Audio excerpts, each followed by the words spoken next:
ठीक है। Okay, good morning everyone, welcome to this class of geography optional. जैसा आप जानते हैं कि ये ज्योग्राफी ऑप्शनल की क्लास है जो अमूमन 7:30 बजे का समय रहता है। ठंड की वजह से थोड़ी देर से प्रारंभ होती है, परंतु मैं सोचता हूँ कि जिस प्रकार से देखिए मौसम में बदलाव हो रहा है, जनवरी के बाद मौसम थोड़ा ठीक हो जाता है, तो हम लोग इसको समय 7 बजे कर देंगे। ठीक है, इज़ इट ओके? 7 बजे से लेकर 8:30 बजे तक ये क्लास होगी और उससे होगा कि हमें पर्याप्त समय मिलेगा। अगर देर से प्रारंभ होती है तो थोड़ा समय भी हमें कम मिलता है। तो मेरी कोशिश होगी कि ये क्लास 7 बजे से प्रारंभ हो, 8:30 तक चले, पूरे दिन चले, पूरे वीकडेज में भी चले और वीकेंड में थोड़ी लंबी क्लास हो जाए। तो हमारा जो सिलेबस है, जो हमें पढ़ना है, जिस हिसाब से प्रश्न आते हैं, तो इस बार मैंने यह सोचा है कि आपको पूरी तरह से जो प्रश्न पूछे जाते हैं जिस प्रकार के, उसकी पूरी तैयारी हो। और साथ ही साथ जो आंसर राइटिंग है वो मैं टेस्ट सीरीज भी अनाउंस कर दूंगा। तो टेस्ट भी आपका जो है वीकली, प्रत्येक सप्ताह जो है, जैसे ही हमारा टॉपिक शुरू हो जाएगा उस टॉपिक से हम लोग रिलेटेड क्वेश्चंस आपको टेस्ट में दिया करेंगे। तो इससे आपका क्या है, उत्तर लिखने का जो अभ्यास है परीक्षा की परिस्थिति में, एग्ज़ाम में जब आप लिखते हैं तो थोड़ी सी परिस्थिति भिन्न होती है। जब आप घर पर उत्तर लिखने का अभ्यास करते हैं तो थोड़ी सी परिस्थितियां अलग होती हैं।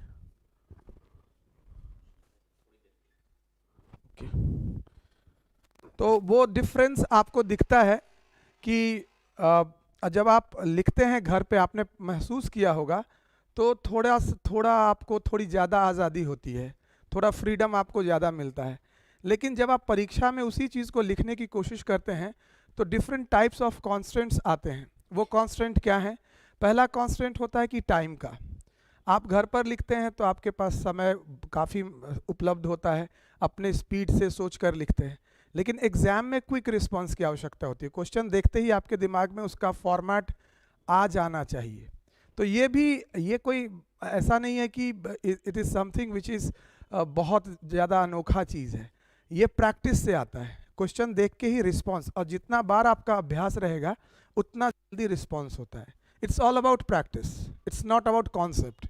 आप समझते हैं चीज़ों को, आपने पढ़ भी रखा है, पर एग्ज़ाम के सिचुएशन में आप कैसे रिस्पॉन्ड करते हैं, it largely depends on your कि how much you have practised. तो इसको ध्यान में रखते हुए हमने टेस्ट सीरीज़ का भी रखा है।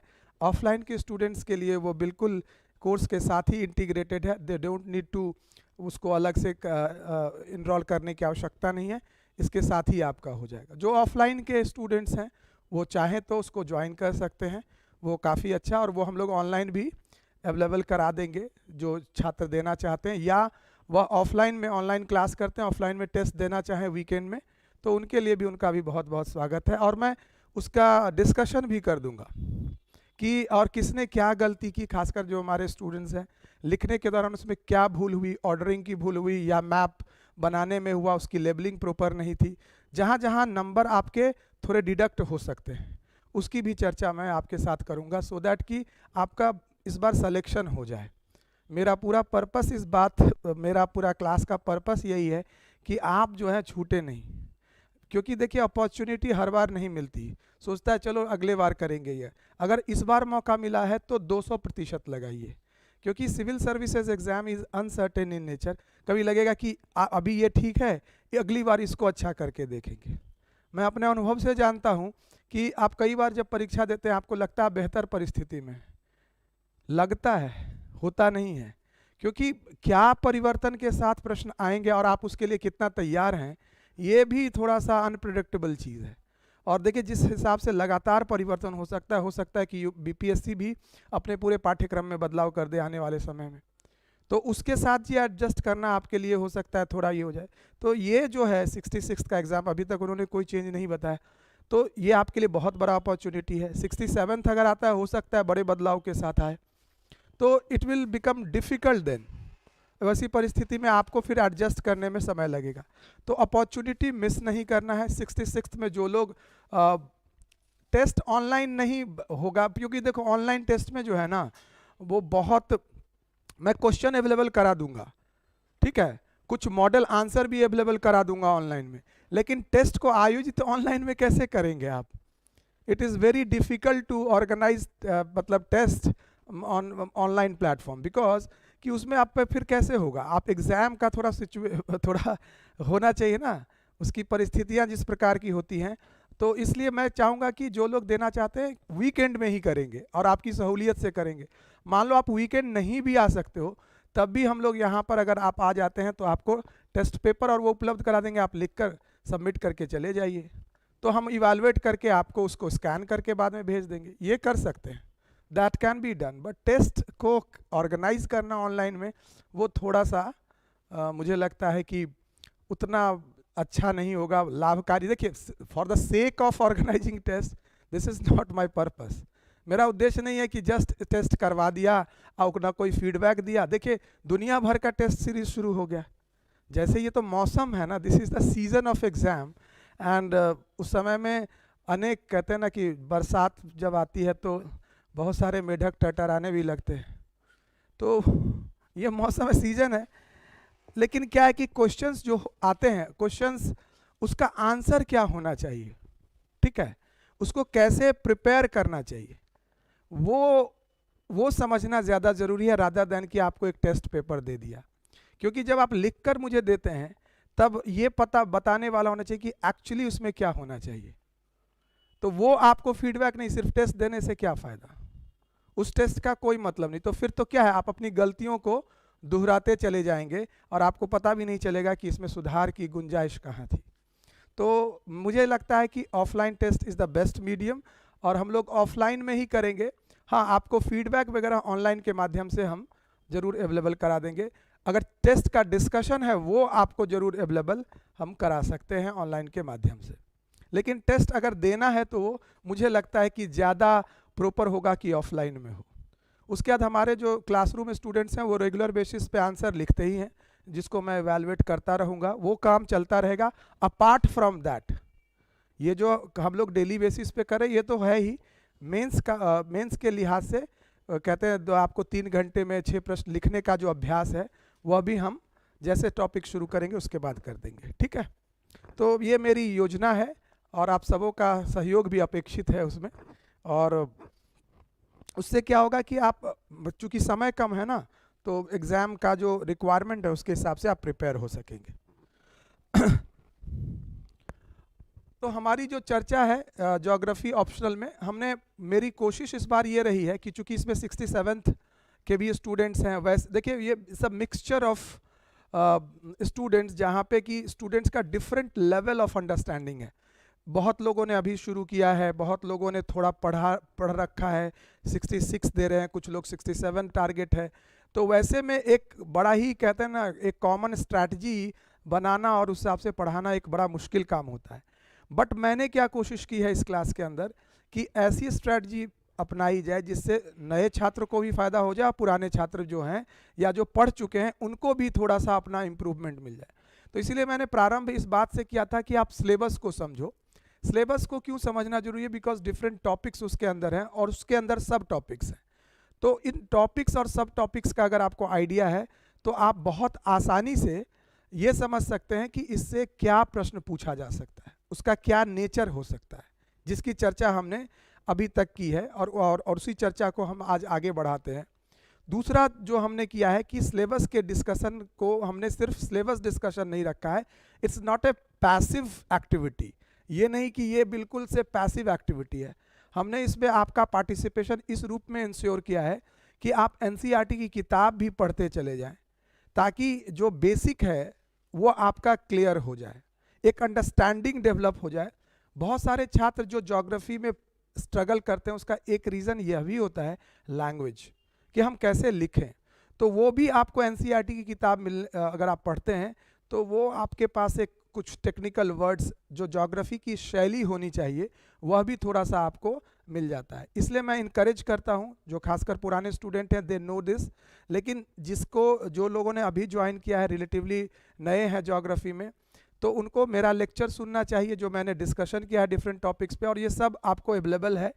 और बिल्कुल मुझे लगता है कि अभी तो ओपन ही है, सबके लिए ओपन है, हमने इसे रेस्ट्रिक्ट नहीं किया, बट इस वीक में ये रेस्ट्रिक्ट होना प्रारंभ हो जाएगा, ठीक है, तो क्योंकि वो ओपनली अवेलेबल नहीं होगा।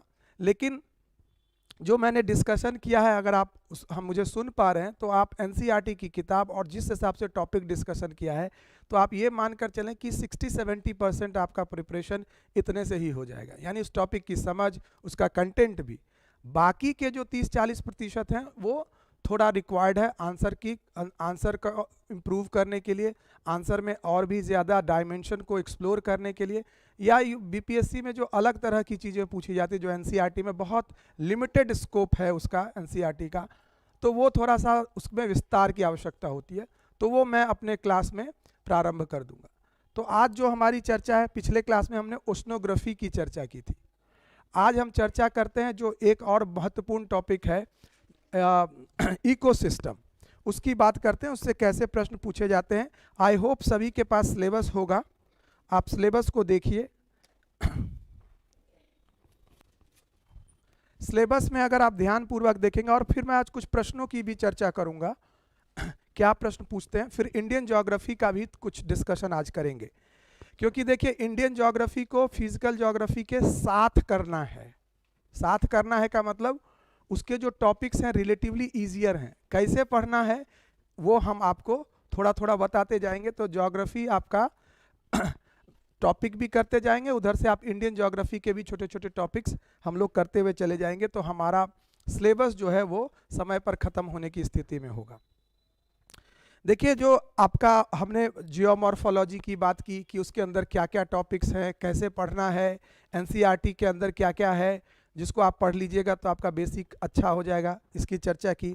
उसी तरह हमने क्लाइमेटोलॉजी कॉन्सेप्चुअल चीज़ है, उसके अंदर जो है डिफरेंट प्रोसेसेस को अच्छे से समझ जाने से आप बाकी चीज़ों का उत्तर बेहतर तरीके से करते हैं, कैसे कर सकते हैं, इसकी चर्चा हमने पिछले क्लास में की। जो पिछला क्लास हुआ है उसमें हमने यह भी बताया कि महासागरीय विज्ञान यानी ओशनोग्राफी में जो टॉपिक्स हैं उसको कैसे हैंडल करना है, क्या उसका नेचर है, सब टॉपिक्स किस तरह से डेवलप किए गए हैं, इसकी चर्चा की। आज हम करते हैं इकोसिस्टम। देखिए ये बड़ा ही नेग्लेक्टेड टॉपिक है। देखिए डिफरेंट सिचुएशन में टॉपिक्स का इम्पोर्टेंस जो है वो रेफरेंस मटेरियल मिल जाएगा। देखो बुक का ज़्यादातर रेफरेंस मटेरियल, किसी ने पूछा कि बुक का रेफरेंस मटेरियल मिलेगा कि नहीं, बुक का रेफरेंस मटेरियल जो है डिफरेंट टॉपिक्स के लिए ऐप पे अपलोडेड है पहले से। अगर जो नहीं हो तो मुझे कोई लिस्ट दे देना कि सर इस टॉपिक का मटेरियल उस पर नहीं मिल रहा है या अपलोडेड नहीं है, मैं उसको इंश्योर कर दूंगा, उसमें कोई दिक्कत की बात नहीं है। हिंदी और अंग्रेजी दोनों माध्यम में, जैसा मुझे पता है पिछले बार ही हमने इसको अपलोड करवा दिया था, तो अगर नहीं मिलेगा ऑफलाइन के स्टूडेंट के लिए कोई दिक्कत नहीं, उन्हें हार्ड कॉपी मिल जाएगा। ऑनलाइन के स्टूडेंट को अपलोडेड फॉर्म में ऐप पर ही अवेलेबल मिलेगा, ठीक है। तो इकोसिस्टम जो है, और जब हम टॉपिक प्रारंभ करेंगे तब हम इंश्योर करेंगे कि वो जो रेफरेंस मटेरियल है वो प्रॉपरली अपलोड है, क्योंकि उसके बगैर आप लिखने की स्थिति में नहीं होंगे। एनसीईआरटी पहले ख़त्म कर लीजिए, उसके बाद रेफरेंस मटेरियल एंड लेक्चर, इन तीनों को मिलाकर आपको हर टॉपिक पे अपना आंसर तैयार करना है, ठीक है। यही हमारी स्ट्रैटेजी होती है। At the end of the day आप देखेंगे सारे टॉपिक पे आपके अपने हैंड रिटन नोट्स हैं, और फिर लेक्चर भी अवेलेबल है, कभी कोई कन्फ्यूज़न हुआ तो आप उसको देख भी सकते हैं, और फिर टेस्ट दीजिएगा तब भी आपका हो जाएगा कि आपका आप में आंसर लिखने की एबिलिटी कितनी है उसको समझकर, तो ये भी आपका डेवलप हो जाएगा। जो ये इकोसिस्टम है, देखिए क्या है भाई, इसमें करना होगा भाई, वाइट वन, ठीक है, ये वाला लूम हो गया ना, ठीक। तो ये इकोसिस्टम की चर्चा करते हैं। एक्चुअली इकोसिस्टम जो है इसका लिखा है पारिस्थितिकी तंत्र, पारितंत्र भी शॉर्ट में लिखते हैं। ये आपका 5वां टॉपिक है फिजिकल ज्योग्राफी के अंदर। देखिए स्ट्रैटेजी में मैंने आपको पहले ही बताया है कि जितने भी टॉपिक फिजिकल ज्योग्राफी के हैं और उसके सब टॉपिक्स हैं उसको अच्छे से कर लेना है, उसमें आप कोई भी कोताही ना करें, उसको अच्छे से कर लें। और 3 प्रश्न जो है वहाँ से बिल्कुल जो कहते हैं बहुत प्रेडिक्टेबल पैटर्न है जिस पर आता है, लेकिन जैसा बहुत सारे स्टूडेंट प्रेफर करते हैं 2+1, कि भाई 2 प्रश्न मैं फिजिकल से लिखूंगा, 1 ह्यूमन से लिखूंगा। आप लिख सकते हैं, अगर आप समझते हैं टॉपिक को और आप कंफर्टेबल हैं तो आप लिख सकते हैं। लेकिन अगर मान लीजिए आप कंफर्टेबल नहीं हैं तो आप बिल्कुल मत लिखिए। आप 3 के 3 प्रश्न मेरे विचार में आप फिजिकल ज्योग्राफी से ही लिखें, 5 टॉपिक हैं उससे लिखें तो ज़्यादा बेहतर होगा। तो इसीलिए मैं इकोसिस्टम को आप जो है नेग्लेक्ट करके नहीं चल सकते। और इस टॉपिक का फायदा ये है, ये जो पारिस्थितिकी तंत्र है ये एक्चुअली इन्वायरमेंटल ज्योग्राफी का ही पार्ट है, इन्वायरमेंटल ज्योग्राफी का पार्ट है। यानी इसको आप कह सकते हैं पर्यावरण भूगोल के अंतर्गत ये आता है।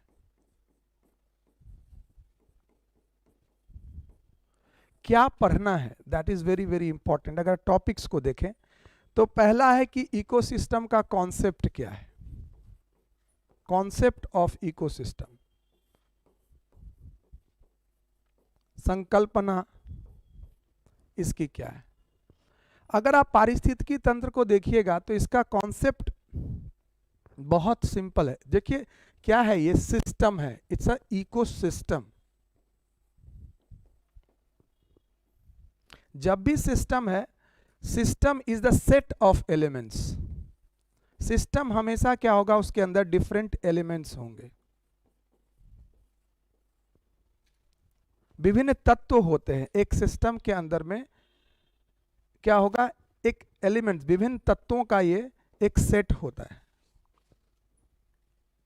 और कौन से तत्व हो सकते हैं इकोसिस्टम के केस में, तो कहते हैं there are 2 types of elements, biotic and abiotic. देखो ये बड़ा इंपॉर्टेंट चीज है। हमने फिजिकल ज्योग्राफी जब पढ़ते हैं तो ये जो हिस्सा है वो दोनों का, लाइफ फॉर्म्स को के बारे में कहाँ पढ़ते हैं आप, बायोटिक पार्ट में।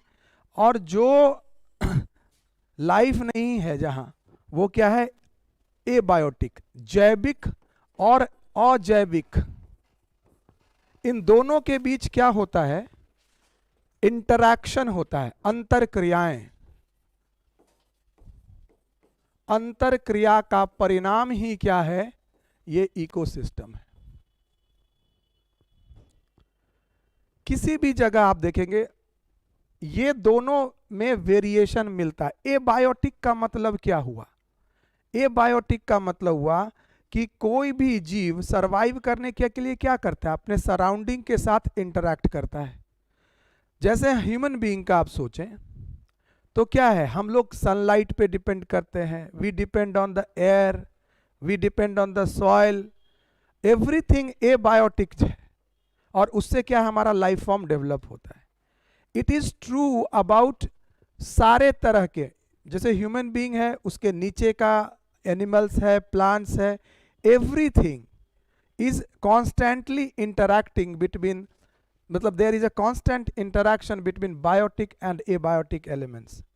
और इसकी वजह से क्या होता है, ये इंटरैक्शन यूनिक होता है।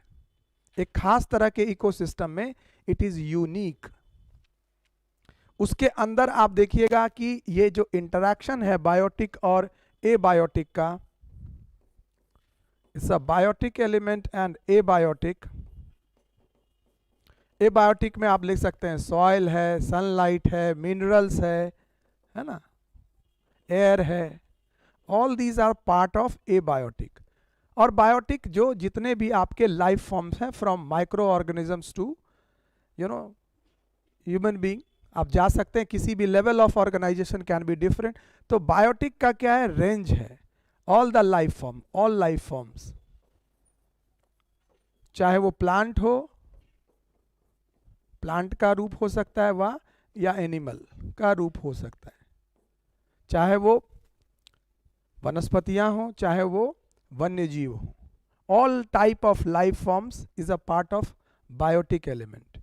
और इनके बीच जो है ये इंटरैक्शन चलता रहता है। इसके कारण देखिए ये जो पूरा साइकिल है, इसी में क्या होता है कि एबायोटिक चीज क्या होता है, बायोटिक चीज में कन्वर्ट होता है। क्योंकि अब कैसे convert, human being can not do, sunlight को हम एनर्जी में कन्वर्ट नहीं कर सकते, but plants can do, plants have ability to convert the abiotic element into biotic form. Then we consume it, और ये पूरा एक साइकिल जो है वो चलता है। तो डिफरेंट टाइप ऑफ साइकिल इस इंटरेक्शन की वजह से डेवलप होता है, ठीक है, जिसको आप कहते हैं कार्बन साइकिल, नाइट्रोजन साइकिल। तो बायोटिक एलिमेंट जो है, abiotic element becomes biotic and again comes to abiotic, ठीक है ना, ये चलता रहता है। नाइट्रोजन आपने लिया एटमॉस्फेयर से, प्लांट में गया, प्लांट के बाद वो ह्यूमन बीइंग में गया, और फिर ह्यूमन बीइंग का जब डीके हुआ या जो एनिमल है उसका डीके हुआ, तो finally came back to the soil. So entire nitrogen cycle है, उसी तरह कार्बन साइकिल है। Different abiotic elements, all the minerals is एक चक्रीय उसका कह सकते हैं कि फ्लो है। तो डिफरेंट टाइप ऑफ, ये कैसे इंटरेक्शन होता है, तो साइकिल्स के थ्रू होता है। तो इस साइकिल्स के बारे में जानिए, कॉन्सेप्ट है ना, तो यू हैव टू अंडरस्टैंड विभिन्न प्रकार के जो चक्र होते हैं, उन चक्रों के विषय में आपको जानना होगा। And in this interaction what happens, energy transfer होता है एक लेवल से दूसरे लेवल, है ना, एनर्जी फ्लो, तो आप उसको एनर्जी फ्लो कहते हैं। और एनर्जी जो फ्लो होता है उसको हम ऊर्जा का जो प्रवाह होता है वो भी होता है, प्लांट से एनिमल में, एनिमल से डिफरेंट एनिमल जो उसको कंज्यूम करता है, तो प्रोड्यूसर, कंज्यूमर, फूड चेन की बात करते हैं। Basically it happens through food chain, food chain, खाद्य श्रृंखला,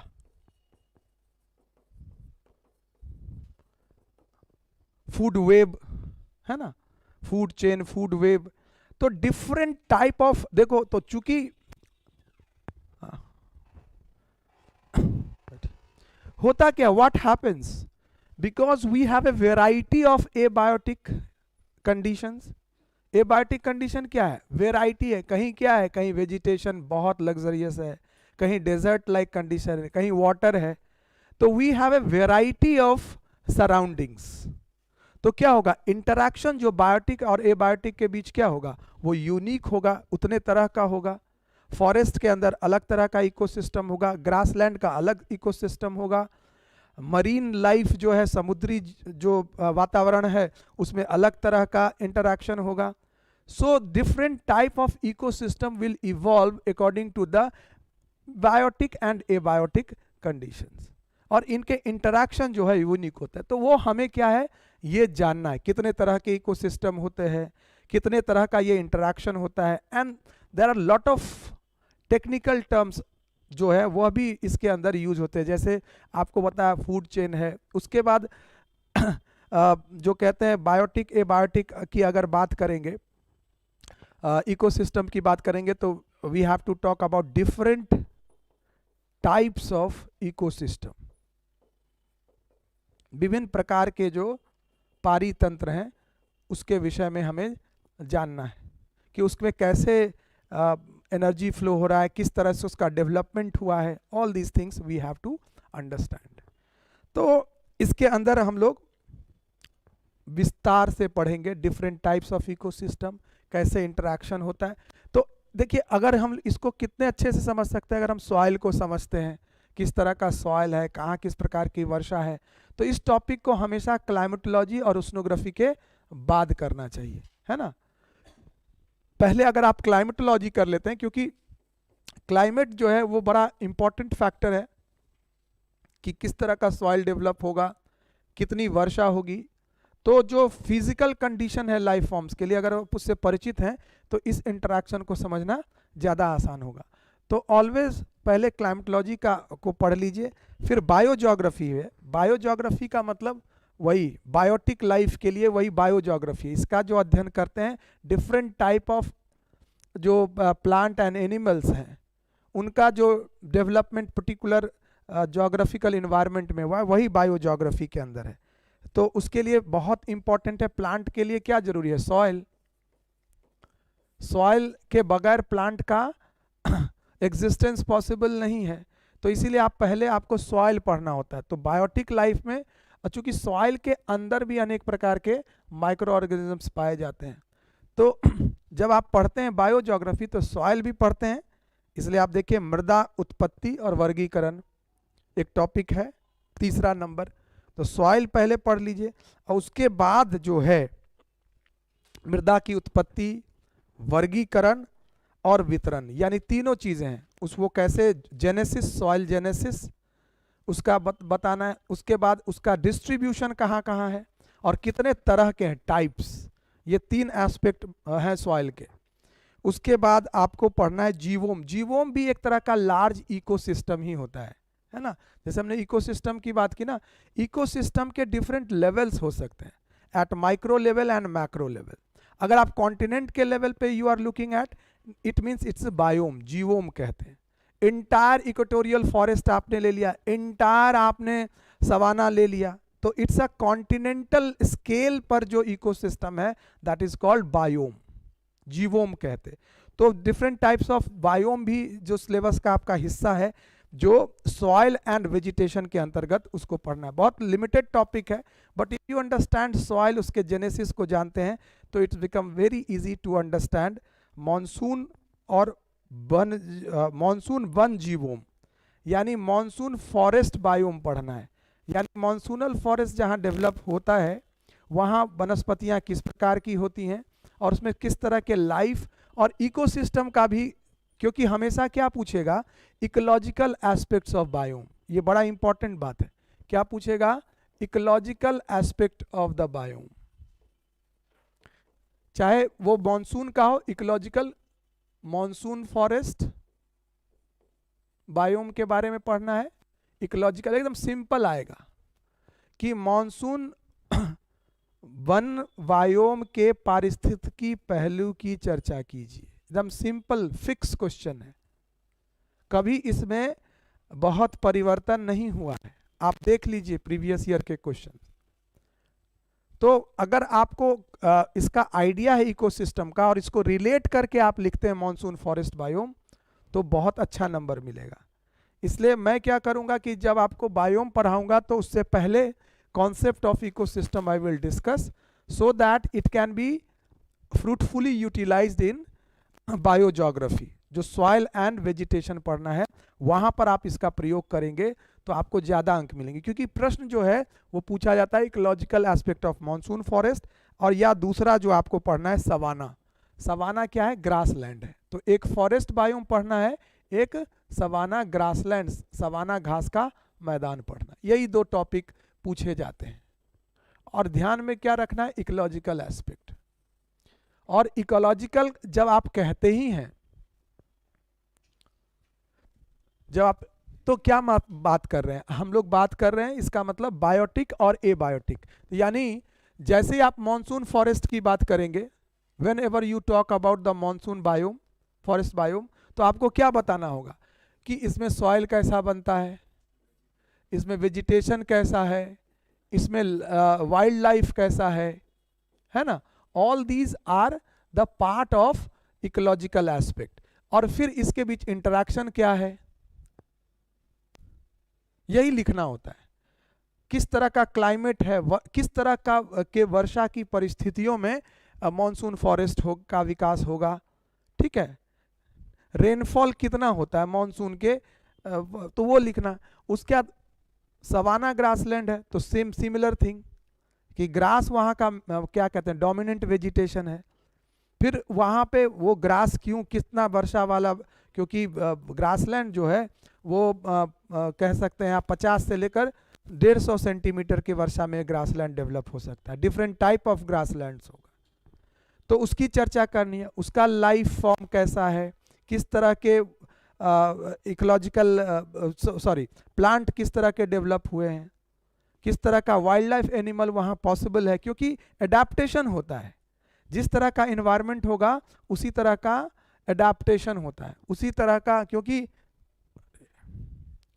आप देखते हैं ना, बायोटिक एबायोटिक का जो इंटरेक्शन है ये बहुत हद तक डिसाइड करता है कि लाइफ फॉर्म कैसा होगा। आप देखिएगा घास के मैदान में तेजी से दौड़ने वाले पशुओं का विकास होता है, तेजी से दौड़ने वाले। लेकिन आप घने जंगल जहाँ पर हैं वहाँ पर तेजी से दौड़ने वाले पशु कम पाए जाते हैं, क्योंकि स्पेस ही नहीं है। आप जैसे सवाना घास का मैदान कहते हैं, अफ्रीका में सबसे ज़्यादा उसका विकास हुआ है। क्यों? क्योंकि वो विस्तृत ग्रासलैंड है, इट्स एक्सटेंसिव ग्रासलैंड। तो वहाँ पे देखिएगा कि तेजी से दौड़ने वाले जितने जीव हैं वो पाए जाते हैं, क्योंकि उसको क्या है, फूड के लिए वो ट्रैवल करना पड़ता है दूर तक। बल्कि ह्यूमन बीइंग का भी जो डेवलपमेंट कहते हैं वो अफ्रीका के वो सवाना ग्रासलैंड में ही हुआ है। नहीं तो जो आप अगर आप जो कहते हैं एंसेस्टर्स की बात अगर करें तो वो तो मतलब बंदर की तरह थे, पेड़ पर रहने वाले बंदर थे। तो वो जैसे सवाना ग्रासलैंड में हुआ तो ये दो पैर पे जो खड़े होने की बात है, सबसे पहले आपके प्राइमेट्स दो पैर पे सवाना में ही खड़े हुए, जो पेड़ से नीचे आए। और ग्रास लैंड में जब आप खड़े होते हैं तो ऐसे रहने पर यू कांट सी योर, अगर जानवर ऐसे है तो कांट सी अराउंड। तो इसीलिए दो पैर पे खड़े होने का जो कहते हैं इवोल्यूशन में एक बड़ा ही इंपॉर्टेंट पॉइंट था, so that human can see around, और फिर पैर से दौड़ने की। इसलिए आप जो कहते हैं आप हम लोग को के दौड़ने की जो बात है वो इसलिए क्योंकि खाना हम लोग को आराम से नहीं मिलता था सवाना में, हमारे प्राइमेट्स जो हमारे एंसेस्टर्स थे। आज भले बैठे हैं घर में, चलो ये लाओ वो लाओ, तो इसलिए देखिए कितना गेन करते हैं सब जो है वेट गेन कर लेते हैं और अनेक तरह की। लेकिन हमारा जो इवोल्यूशन हुआ है वो तेज दौड़ने के लिए हुआ है, काम करने, आराम कुर्सी पे बैठ कर हमारे एंसेस्टर्स ने काम नहीं किया है। इसीलिए देखिए कि आपको बहुत तरह के प्रॉब्लम्स होते हैं, लॉन्ग सिटिंग आवर्स, बैठना हमारा है ही नहीं। ये एकदम बिल्कुल जो है कहते हैं मॉडर्न टाइम में हमारा ये कल्चरल एलिमेंट है। Naturally we are not suitable for that kind of posture and activity. ये नई चीज़ें आ रही हैं। अब देखिए फ़ोन आ गया तो हो सकता है हैंड आपका कुछ दिन में लोगों का दुखना ये लगे, आंखें अजीब तरह से की हो जाए, क्योंकि ये तो भाई मोबाइल के स्क्रीन के लिए हमारा आंख बना नहीं, हमारा आंख तो बना है डिफरेंट दूसरे तरह के कार्य के लिए, कि हम अपने प्रीडेटर्स को देख सकें, दुश्मनों को देख सकें, खतरे से बच सकें। ठीक है, तो अब तो यह कि हम लोग फ़ोन पे बात करते रहते हैं, रोड पे चलते रहते हैं, खतरा देखना ही नहीं चाहते। तो सब चीज़ों का जो आपका पूरा जो हमारा इवोल्यूशन, पूरा चीज़ जो आप देखते हैं इवॉल्व हुआ ओवर द टाइम। तो सवाना का जो ग्रासलैंड है that is very very important, और इवोल्यूशन वहाँ से ह्यूमन बीइंग का शुरू हुआ। तो बहुत सारे एलिमेंट्स जो ह्यूमन बीइंग के अंदर देखते हैं वो एक्चुअली एडाप्टेशन है। तो that is what I am saying कि जिस तरह की कंडीशंस होती हैं उस तरह का हमारा इंटरेक्शन होता है, इवोल्यूशन भी होता है, एडाप्टेशन भी होता है, उसी तरह का इन्वायरमेंट। तो इकोलॉजिकल एस्पेक्ट में ये सारी चीज़ें हमें पढ़नी है। अब आते हैं एक महत्वपूर्ण बात जो दूसरा टॉपिक है, कि यहाँ तक समझ में आ गया कि इकोसिस्टम में एक्चुअली क्या टॉपिक है, क्या पढ़ना है। हम लोग चर्चा करेंगे एक एक कर, लेकिन एक आइडिया तो आपका डेवलप किया कि है क्या। ये एनसीईआरटी में भी ये दिया हुआ है, आप पढ़ भी सकते हो। जो दूसरा टॉपिक है that is very very important, और जब भी हम इकोसिस्टम को पढ़ें तो ये एस्पेक्ट को नेग्लेक्ट ना करें, वो है पारिस्थितिकी तंत्र पर मनुष्य का संघात। देखिए बड़ा इम्पैक्ट ऑफ ह्यूमन एक्टिविटीज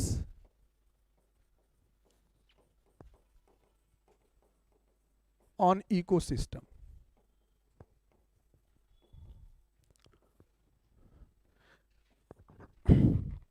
पारिस्थितिकी तंत्र पर, या पारितंत्र भी शॉर्ट में लिखते हैं, पारितंत्र पर मनुष्य की क्रियाओं का प्रभाव या मनुष्य का प्रभाव।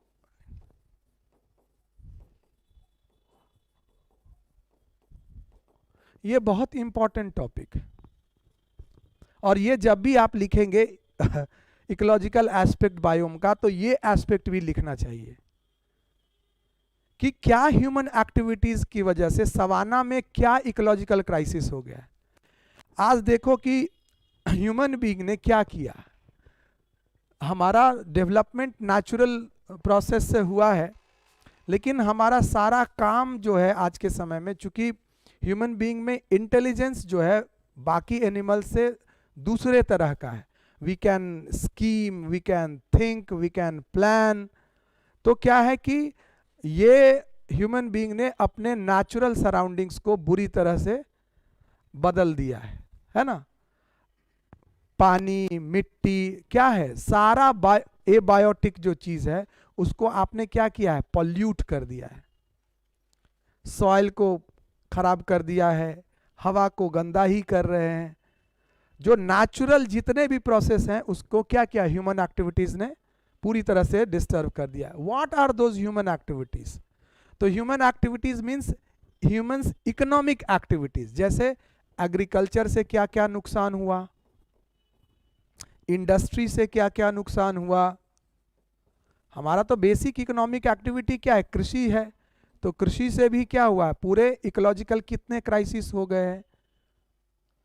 सॉइल जो है सलाइन हो गया है, वाटर टेबल नीचे चला गया है ना।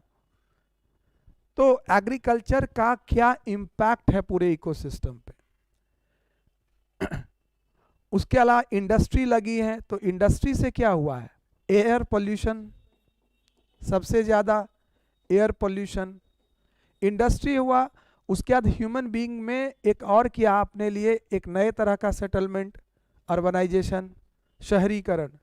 इसने भी जो है पूरी तरह से जो है ना इकोसिस्टम को नुकसान पहुंचाया, अर्बनाइजेशन।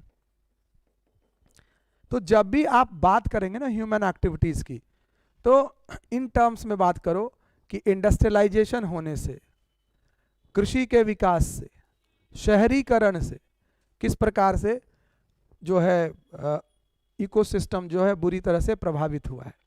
जो संतुलन है, इकोलॉजिकल बैलेंस है, वो इकोलॉजिकल बैलेंस जो है इकोलॉजिकल इम्बैलेंस हो गया है। यानी पारिस्थितिकी असंतुलन पैदा हो गया है। क्योंकि जितने भी साइकिल आपको बताया, नेचुरल फ्लो बताया, फूड वेव बताया, फूड चेन बताया, सब डिस्टर्ब हो गया है। आप एक चीज को बदल देंगे तो पूरा क्या है, एक दूसरे से, it's a system. System means what, it's a inter related elements. एक दूसरे से क्या है, वो जुड़े हुए एलिमेंट्स हैं। If you change one, that change will be felt in the entire system. पूरे तंत्र में उस परिवर्तन का प्रभाव देखने को मिलेगा। जैसे अगर आप नदी का पानी गंदा कर देते हैं, वाटर पोल्यूट कर देते हैं, what will happen, the life forms that is there in the water will be impacted. तो उसका प्रभाव जो है जलीय जीव और पूरे जलीय पारितंत्र पे पड़ेगा, है ना। तो बहुत सारे इसके अंदर टेक्निकल टर्म्स हैं जो इन्वायरमेंटल केमिस्ट्री के अंतर्गत आता है, उसको भी जानना है, ठीक है। जैसे बायो एक्यूमुलेशन, है ना, बायो मैग्निफिकेशन, यूट्रोफिकेशन। इसके अंदर जब हम लोग बात करेंगे तो ये सब बात करेंगे। यूट्रोफिकेशन तो नंबर आपको थोड़ा ज्यादा मिलेगा। बायो मैग्निफिकेशन,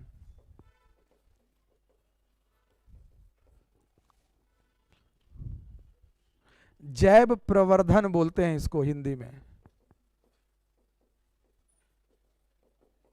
और यूट्रोफिकेशन को कहते हैं पोषीकरण। अत्यधिक पोषक तत्व जब जल में जाते तो यूट्रोफिकेशन होता है। And if some elemented elements food chain के माध्यम से हायर ऑर्गेनिजम्स में जाकर एक्यूमुलेट होते हैं तो उसको कहते हैं बायो एक्यूमुलेशन। तो all these processes are harmful for the entire ecosystem. तो आपको बताना है कि मनुष्य का के एक्टिविटीज का क्या प्रभाव पड़ रहा है। तो ये तो आप इस टॉपिक को तैयार करते हो तो इसका मतलब है आपको साइंस टेक में भी बहुत फायदा मिल जाएगा। क्योंकि आप इन सब की वजह से क्या हुआ है, इकोलॉजिकल इम्बैलेंस, इसकी वजह से क्या हुआ है, प्रदूषण, pollution, all types of pollution, चाहे वो वाटर का हो, चाहे वो एयर का हो, चाहे वो सॉइल का हो, लैंड का हो। All these three things which is मतलब essential for the survival of any organism on the surface of earth. पृथ्वी के सतह पर किसी भी जीव के अस्तित्व के लिए वाटर, एयर और लैंड मतलब soil is very very important even for the human being. But we have altered it, हमने इसमें इतना परिवर्तन किया है। जल भी नेचुरल नहीं है, एयर भी नहीं है, लैंड भी नहीं है ठीक है। और ये पोल्यूशन हुआ, उसके अलावा इसके क्या क्या क्या कारण हैं वो सब बताइए। तो डिफॉरेस्टेशन बड़े पैमाने पर, अर्बनाइजेशन, निर्वनीकरण, कृषि का विकास, औद्योगिकरण, ऑल दीज थिंग्स। और थोड़ा थोड़ा करके लिखेंगे तो ये बहुत अच्छा टॉपिक तैयार हो जाएगा। और सारे करंट अफेयर से जोड़कर लिखिए, इसमें बहुत नंबर आपको मिलेगा। तो ज्योग्राफी में कॉन्सेप्ट्स को लीजिए, उसको समझिए कैसे ये इकोलॉजिकल इम्बैलेंस होता है। कुछ टेक्निकल, चूंकि ये देखिए पेपर थ्योरी का है, तो आप सिर्फ और सिर्फ जीएस की तरह नहीं लिख सकते कि वनों का विनाश हो रहा है, वन काट। आपको ये बताना पड़ेगा वनों के विनाश होने से इकोलॉजिकली ये कैसे इम्पैक्ट कर रहा है। वो पूरा फ्लो चार्ट बनाइए, एग्जाम्पल्स दीजिए, देन आपका ये आंसर जो है ज़्यादा बेहतर हो सकता है। तो विल टॉक अबाउट इट, और इसको हम लोग करंट अफेयर से भी जोड़ कर करेंगे। ये आपको लाभ कहाँ देगा, आपको ये देगा सेक्शन 3 में, जो साइंस एंड टेक्नोलॉजी का है। और ये पूरा क्या है, इसको बहुत अच्छा लिखने के लिए इन्वायरमेंटल ज्योग्राफी का ज्ञान तो होना ही चाहिए, प्लस आपको जो कहते हैं इन्वायरमेंटल केमिस्ट्री का ज्ञान होना चाहिए।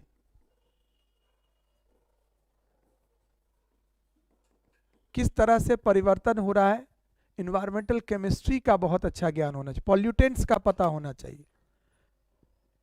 तो उसको थोड़ा टेक्निकली लिखेंगे तभी वो साइंस टेक में भी आपके लिए, विज्ञान एवं प्रौद्योगिकी वाले सेक्शन में आपके लिए बहुत लाभदायक होगा। So it's very very important in this sense. तो ये एक टॉपिक है जिसको अच्छे से करें। और उसके बाद दिया है विश्व का पारिस्थितिकी असंतुलन। आगे बढ़ते हैं, 3rd टॉपिक है, ये हो गया। उसके बाद है 3rd टॉपिक इस विश्व का पारिस्थितिकी असंतुलन, का पारिस्थितिकी असंतुलन।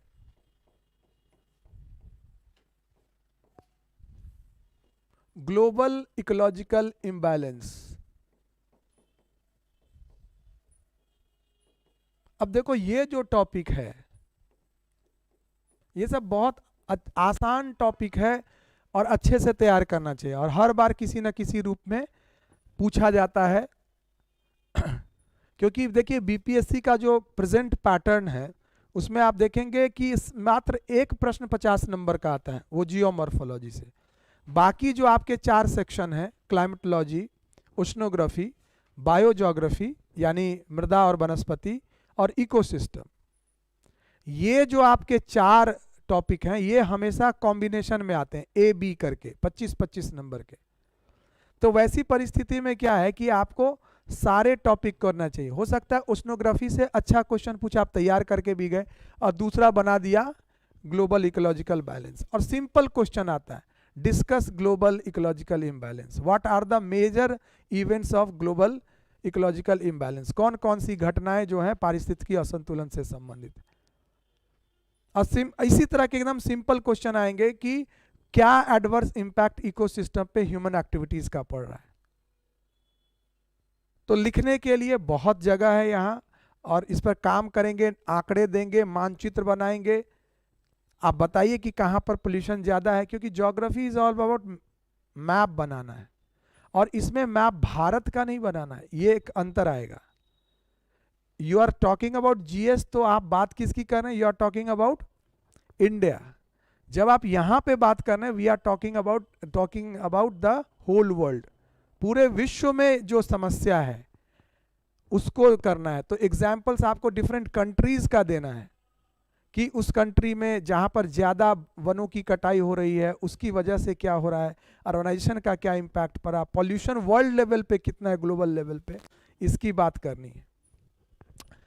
यहाँ ग्लोबल इकोलॉजिकल इम्बैलेंस की बात है कि इसको कैसे लिखेगा। तो आप देखिए यहाँ पे ग्लोबल लेवल का जो इन्वायरमेंटल प्रॉब्लम्स है उसको यहाँ पे डालना है। और क्या है ग्लोबल लेवल पे इन्वायरमेंटल प्रॉब्लम्स, तो ग्लोबल वार्मिंग सबसे पहले, कि ह्यूमन एक्टिविटीज की वजह से ग्लोबल वार्मिंग हो रहा है, डिफॉरेस्टेशन हो रहा है,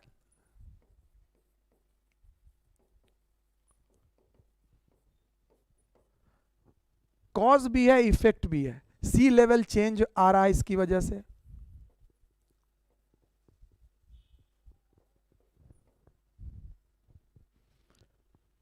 इसकी वजह से ओजोन हमारा जो है वो प्रॉब्लम हो रहा है, ग्लेशियर्स मेल्ट कर रहे हैं।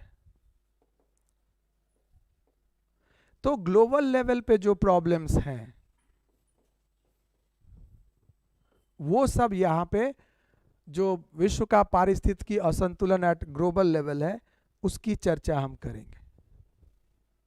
ठीक है, ये आपका जो है ये टॉपिक है इसके अंदर, जिसमें मुख्य रूप से ग्लोबल वार्मिंग, क्लाइमेट चेंज भी आप कर सकते हैं कि वह, हाँ सब, हाँ बिल्कुल। क्योंकि क्या होगा ना, if you disturb one thing then, क्योंकि सब चीजें से जुड़ी हुई है, इकोसिस्टम है ना, पूरा का पूरा एक तंत्र है। If you disturb one thing other thing will be impacted, और उस पर पॉजिटिव फीडबैक जो कहते हैं वो होगा और वो एम्पलीफाई हो जाएगा, effect will be amplified later on. तो ये सारी चीजें हो रही हैं, we have polluted a lot, तो उसकी वजह से ग्लोबल वार्मिंग हो रहा है, इंडस्ट्रियलाइजेशन, अर्बनाइजेशन, वही चीजें भी यहाँ पे आपको बताना है कि ह्यूमन एक्टिविटीज से क्या क्या प्रॉब्लम्स पैदा हुए हैं, और यहाँ पर क्या है इकोलॉजिकल इम्बैलेंस कैसे हमारे वैश्विक स्तर पे, उसकी हम बात करें तो ज़्यादा अच्छा। जैसे आप बताएं कि ग्लेशियर मेल्ट अंटार्कटिका में कर रहा है ना, बड़े बड़े जो सेल्फ हैं कॉन्टिनेंटल सेल्फ के एरिया में जो बड़े बड़े आइसबर्ग हैं वो सब समाप्त हो रहे हैं। तो उस यहाँ पर हम लोग उसकी चर्चा करेंगे, ओजोन डिप्लीशन की चर्चा करेंगे।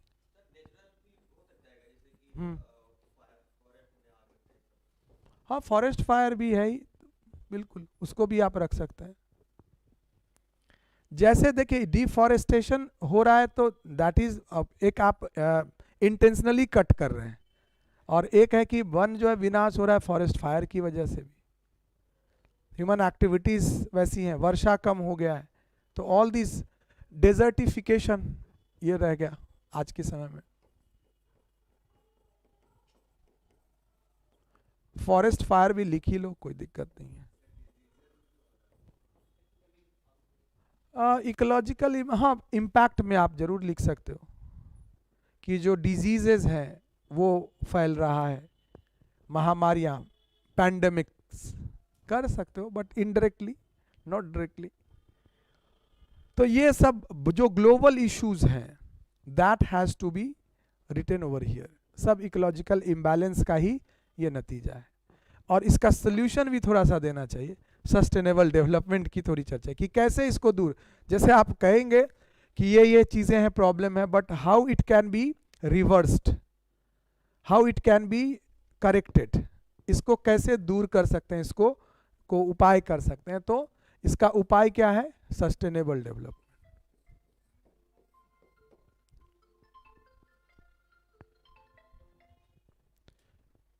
तो इसको भी थोड़ा सा हम लोग पढ़ लें, हालांकि टॉपिक आपका नहीं है लेकिन आपको थोड़ा सा तो लिखना ही पड़ेगा कि जो ग्लोबल इकोलॉजिकल इम्बैलेंस है उसको कैसे, और इसको लिखना हो ना तो एसडीजी गोल्स अच्छे से याद कर लो। 17 मेजर गोल्स है ना, उसमें सब कुछ है। थोड़ा सोशल भी है, सोशल वाला हटा सकते हो, बाकी को रखो, इन्वायरमेंट से जो भी रिलेटेड हैं उसके अंदर उन सब को आप रखिए, तो वो आपका बहुत अच्छा बनाएगा, और उसके जो स्टेप्स हैं उसको भी आप अच्छे से कर सकते हैं। साइंस टेक में भी ये पूछता है, एसडीजी अगर आप अच्छे से कर लो और कहो कि इसके लिए कैसे साइंस एंड टेक्नोलॉजी का इस्तेमाल किया जा सकता है, हो गया आपका तैयार। कौन सा, सेक्शन 3। तो बस एसडीजी लिखोगे तो ये वाला पार्ट बनेगा, टेक्नोलॉजी उसमें जोड़ दोगे तो सेक्शन 3 बन जाएगा। इसलिए ज्योग्राफी के स्टूडेंट को नंबर बहुत आता है पेपर 2 में, वो तैयार रहता है ना इस तरह के क्वेश्चन के लिए। और दूसरा एडेड पावर उसका ये है कि वो मैप ड्रॉ करेगा। तो आपने मैप ड्रॉ किया, साइंटिफिक टर्म यूज किया, इश्यूज बता दिए, तो नंबर वहां से जबरदस्त आता है। नहीं तो सिर्फ लिख दिया, प्लेन राइटिंग से नंबर नहीं मिलेगा। क्योंकि देखो कंपटीशन आज के समय बहुत ज्यादा है, तो आप अगर प्लेन आंसर लिखेंगे तो you can not expect good marks. आपको लगेगा कि आपने एग्जाम दिया है, but it will average number. देखो एवरेज का मतलब क्या होता है? फेल। कॉम्पिटिटिव एग्जाम में औसत का मतलब होता है fail. You will not be successful. तो औसत से आपको 1 नॉच, जैसे जीतने के लिए क्रिकेट में क्या होता है, मान लो आपके विपक्षी ने बनाया 150, कोई 150 बना के जीत सकता है? 1। अब भले लास्ट पे 6 भी लगा सकते हो, 4 भी लगा सकते हो, but you have to cross 150, 1 notch above. तो competitive exam is also about that. Even if you get 150, मतलब राइवल को सिर्फ मैच कर रहे हो, तो ड्रॉ हो गया मैच। वो भी बाहर, आप भी बाहर। 1 नॉच ऊपर जाना ही पड़ेगा।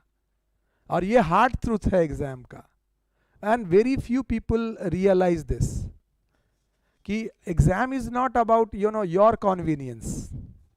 आप किसमें सहज हैं इसकी परीक्षा नहीं है। आप जहां जहां असहज हैं, इनकॉन्वीनियंस, जहां पर आप फील इनकॉन्वीनियंस है, वही एग्जाम है। You are not comfortable. Question वो आया जहां आप कंफर्टेबल नहीं है, और वहां आप कितना अच्छा परफॉर्म करते हैं।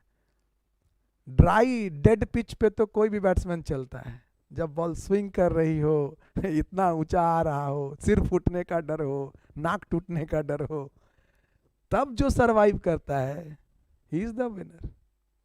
तो यू हैव टू बी आप ये नहीं कि बड़ा सहज हैं, बड़ा सिंपल, ऐसा नहीं है कि पार्क के में घूम रहे हैं। तो जब खतरे ज्यादा होते हैं, रिस्क ज्यादा होता है, तभी आपका जो रियल तैयारी है वो सामने दिखता है। तो आप ये नहीं कह सकते आराम से दिया परीक्षा हो गया।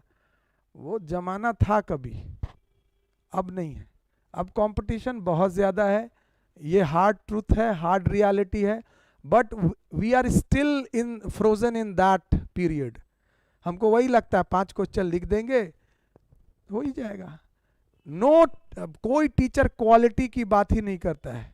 Nobody talks about how we can get more marks, quality improve। सब कहता है क्वेश्चन का आंसर लिख दो, होगा क्या? तो आप जो है क्वालिटी को ध्यान में रखो कि कैसे हम अपने आंसर की क्वालिटी को इम्प्रूव कर सकते हैं, कैसे हम अपने राइवल्स वाले से अच्छा लिख सकते हैं। जब मैं बीपीएससी का लिख रहा था, एग्ज़ाम दे रहा था, तो मेरे पीछे जो था, जो लिख रहा था, तो उसने क्या था, मैं तो हर मैप बना 2 पॉइंट और उसके बाद मैप ड्रॉ करता था, और मैप से ही शुरू भी करता था। मैप या डायग्राम ड्रॉ किया, उसमें पूरी लेवलिंग की और ये फिर लिखा। तो मेरा कॉपी जो है बड़ा कलरफुल होता है, चाहे कब कोई भी एग्ज़ाम दिया हो। तो ये था। तो पीछे जो बैठा हुआ था बोला कि यस, उसने मुझसे कहा कि यार मैंने तो भी सारे आंसर लिखे हैं, लेकिन तुमने तो उसमें मैप बनाए, डायग्राम बनाए, आंकड़े दिए, लाइन ग्राफ किया, तो तुम टॉप करेगा इस एग्जाम को। हम बोले हैं यार हमको क्या पता, हम तो अपने हिसाब से तैयारी से कर रहे हैं कि दूसरा क्या किया है क्या पता। टॉप तो आप तब करेंगे जब आप दूसरे से बेहतर होंगे, दूसरा क्या कर रहा है मैं क्या जानूं। बोला मैं जानता हूँ यहाँ। तो चूंकि क्लास के अंदर जितने थे वो सब यही तैयारी करने वाले लोग थे, वो उसी ट्रेडिशनल तरीके से ढर लिख रहे हैं कहानी। वो लड़का भी सेलेक्ट हुआ, उसने मुझे फ़ोन भी किया, उस भी सेलेक्ट हुआ, बट रैंक बहुत पीछे, जबकि सीटें काफ़ी ज़्यादा थी उस वर्ष। हाँ, तो होता क्या है ना कि आप क्या लिखते हो, कैसे लिखते हो, प्रेजेंटेशन इज मोर इम्पॉर्टेंट, और कोई प्रेजेंटेशन पे काम नहीं करता, इसलिए सिलेक्शन से आप दूर हो गए। पहले तो ये रहता है कि ज़्यादातर कोचिंग इंस्टीट्यूट कोर्स ही खत्म करेगा कि नहीं, कोर्स ही पूरा होगा कि नहीं। तो जब प्रॉब्लम खाने पीने का है तो कोई हरि भजन नहीं हो सकता, भूखे पेट कोई हरि भजन नहीं हो सकता। तो पहले तो पेट आपका भरा हुआ हो, मतलब सिलेबस कवर हो। सर ऐसा फंडामेंटल एलिमेंट्री थिंग है प्रिपरेशन में कि सिलेबस का पता हो, सिलेबस का टॉपिक कवर हो, देन आप काम करेंगे ना क्वालिटी इंप्रूवमेंट पे।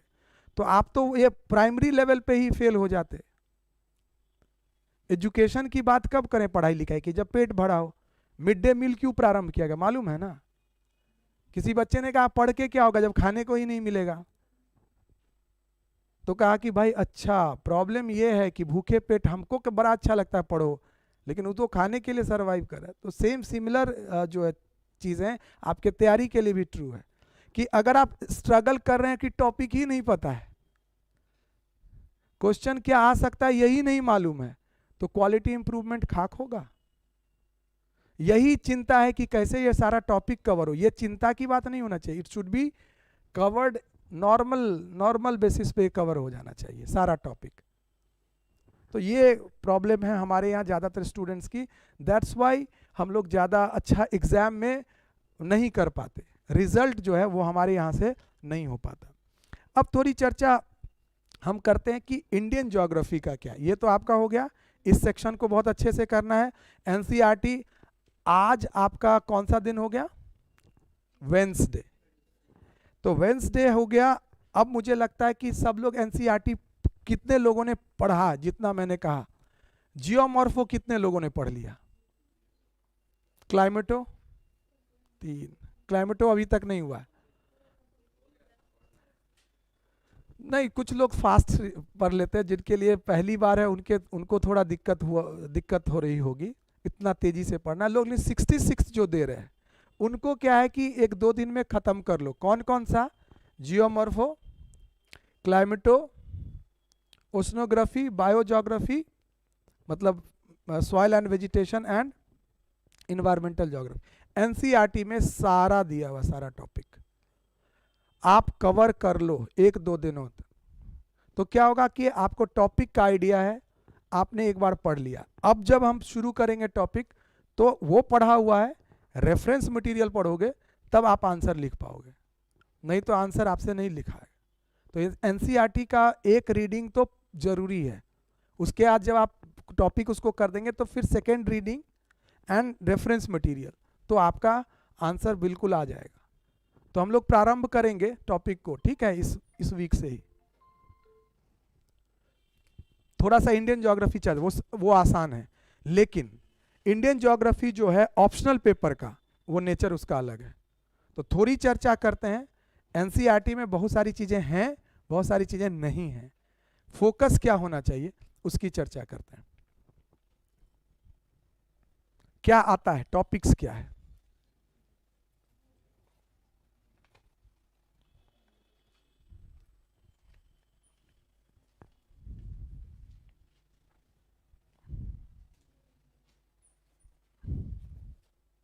ये अभी मिला नहीं होगा इंडियन ज्योग्राफी का। अच्छा, क्वेश्चन सिर्फ फिजिकल ज्योग्राफी के सारे टॉपिक का मिल जाएगा आपको। इंडियन ज्योग्राफी का भी मैं दे देता हूँ, आज ये टाइप हो जाएगा, आपको मिल जाएगा, ठीक है।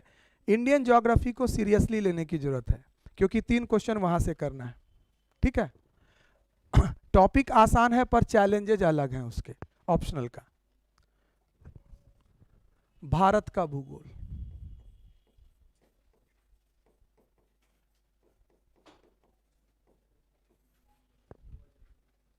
देखो टॉपिक को समझने की जरूरत है, कैसे तैयार करना है उसको समझने की जरूरत है।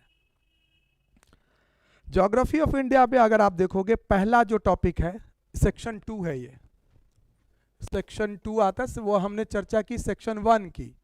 सेक्शन 1 के टॉपिक्स थे। सेक्शन 2 में पूरा का पूरा भारत का भूगोल है, ज्योग्राफी ऑफ इंडिया। और इससे आपको 3 प्रश्न यहां से भी लिखने हैं, 3 क्वेश्चंस। 3 आप वहां से लिखेंगे, 3 आप यहां से लिखेंगे। ह्यूमन ज्योग्राफी आप पूरी तरह से स्किप कर देते हैं तो ह्यूमन ज्योग्राफी में भी जैसा मतलब छात्रों का अनुरोध है कि कुछ कर दिया जाए, तो ठीक है, हमने कहा कि इंपॉर्टेंट मॉडल्स कर देंगे जो इंपॉर्टेंट है। तो एक आपके पास एक एज रहेगा, एक और अभी ऑप्शन रहेगा, आप चाहें तो लिख सकते हैं। मुझे पढ़ाने में कोई हर्ज नहीं है, अच्छा ही है। ऐसा आपको पता चला है?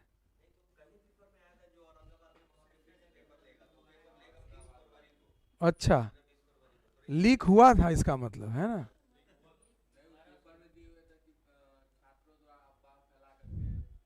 परीक्षा को दोबारा किया गया। हाँ, तो फिर दोबारा क्यों ले लिया जा रहा है? अच्छा, पेपर ही नहीं हुआ। ओह, वहां पे स्टूडेंट्स अपीयर ही नहीं हो सके। अच्छा, हंगामा करके। ये बहुत पुरानी बात है जो अब फिर से नई प्रवृत्ति के रूप में आई है। Very good. ये हम लोग सुनते थे यूनिवर्सिटी एग्जाम में, अगर क्या होता था उस हम भी उसके एक बार शिकार हुए। जो मतलब प्रश्न है, अब प्रश्न अगर मान लीजिए कि वो नहीं आया, सिलेबस से एक आध इधर उधर हो गया, अब बस उधर से दूसरे कमरे से आएंगे, परीक्षा नहीं होगी, परीक्षा नहीं होगी। अरे भाई ठीक तो है लिखने तो दिया जाए। तो वो एक बार हमारे साथ भी ऐसा हुआ है। पार्ट 1 था वो, I think 1998, Patna college centre मेरा साथ BN कॉलेज में था। यस, एंड मैं लिख ही रहा था और अच्छा क्वेश्चन था, बहुत बढ़िया आया था।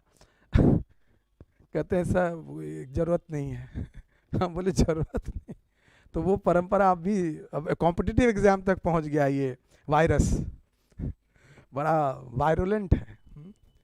ओके, ठीक है, अप्रैल मई में होगा तो और अच्छी बात है, समय थोड़ा समय मिल जाएगा। तो लेकिन भाई देखो टारगेट वही रहेगा मेरा, ठीक है, कि मार्च। हाँ, गारंटेड नहीं ना है। हाँ, लेकिन वो कम स्टूडेंट है ना, तो उनके वहाँ मार्कशीट को कितना टाइम लगेगा, उनको आज सिस्टम से सारा होना है। सिर्फ औरंगाबाद के अंदर 800 स्टूडेंट्स हैं।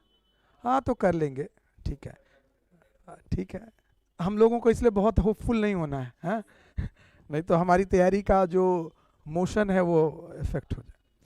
ठीक है, मोमेंटम बनाए रखना है। देखिए, जो आप देखेंगे ज्योग्राफी ऑफ इंडिया, तो इसमें पहला है फिजिकल एस्पेक्ट। इसमें फिजिकल ज्योग्राफी नहीं लिखा रहता है, इसमें लिखा है फिजिकल एस्पेक्ट, भौतिक पहलू।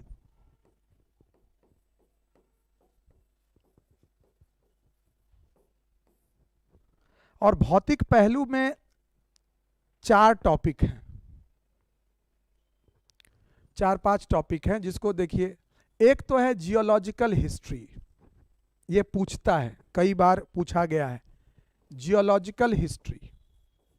अब इसका क्या मतलब है, ये थोड़ा सा दिया है आपके एनसीईआरटी किताब में भी, भूवैज्ञानिक इतिहास, लेकिन उससे काम पूरा नहीं चलेगा, क्योंकि अलग से प्रश्न पूछा जाता है, तो उससे काम नहीं चलेगा, लेकिन अंडरस्टैंडिंग थोड़ी सी होनी चाहिए। भूवैज्ञानिक इतिहास यानी जो भारत आप जिसको कहते हैं, जिस रूप में आप जानते हैं, उसमें फिजियोग्राफिकली 3 पार्ट हैं बड़े, हिमालय, प्लेन एंड प्लेटो, यानी प्रायद्वीपीय पठार, मैदान और पर्वतीय भाग। इन तीनों का निर्माण कैसे हुआ है और कब हुआ है, उसमें किस प्रकार की चट्टानों की प्रधानता है, ये सारा आपको पढ़ना है जियोलॉजिकल हिस्ट्री के अंतर्गत। तो टाइमलाइन आपको अच्छे से जानना होगा। जियोलॉजिकल हिस्ट्री समझने के लिए आपको अच्छे से समझना होगा geological time scale, geological time scale. और दोनों तरह का टाइम स्केल जानना है, जो एक इंटरनेशनल लेवल पर प्रयोग होता है, भूगर्भीय समय का एक पूरा कॉन्सेप्ट है, और इसको समझना इसलिए जरूरी है क्योंकि पूरे अर्थ के हिस्ट्री को 3 भाग में बांटा गया है,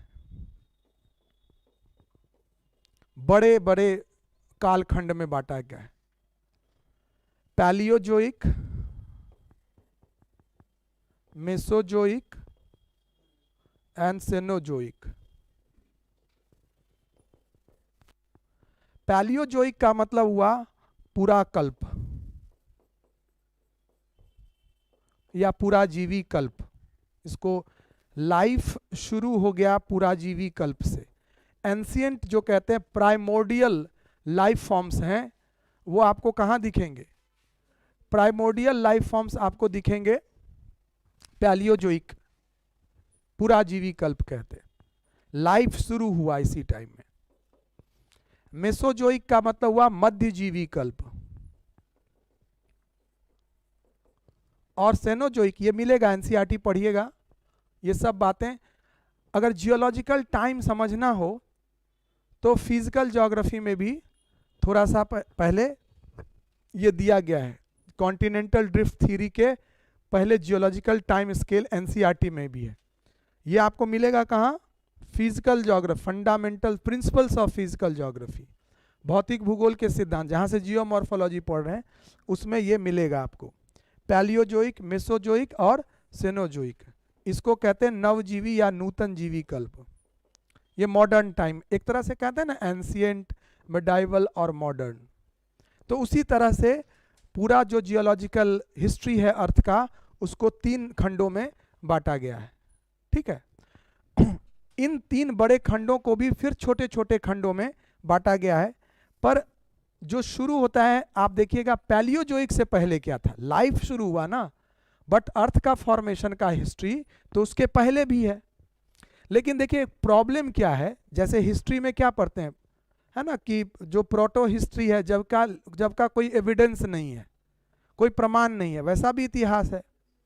तो उसी तरह पृथ्वी का इतिहास भी जो है, अगर आप देखेंगे तो उसमें जीवों के उत्पत्ति से पहले भी अर्थ का एग्जिस्टेंस था, लेकिन उसका हमें ठीक ठीक पता नहीं चलता है, क्योंकि ये सब क्या है, ये सब के फॉसिल्स मिलते हैं।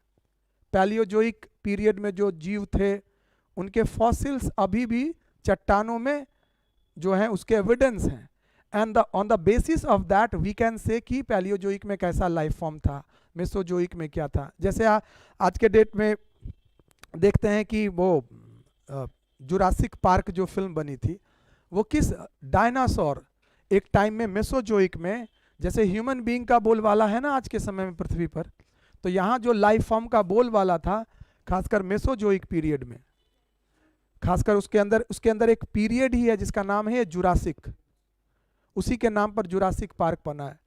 तो उसके जो फॉसिल्स अभी मिलते हैं, यानी वैसा जीव रहा होगा इस यहाँ पे, इसके प्रमाण मिलते हैं, इसके चिन्ह मिलते हैं, एविडेंस है, फॉसिल्स मिलते हैं, जीवाश्म प्राप्त हुए। तो उसके आधार पर ये टाइमिंग की गई है। उसके पहले जो था उसको कहते हैं प्री कैम्ब्रियन, क्योंकि ये पैलियोजोइक जो है वो शुरू ही होता है कैम्ब्रियन से।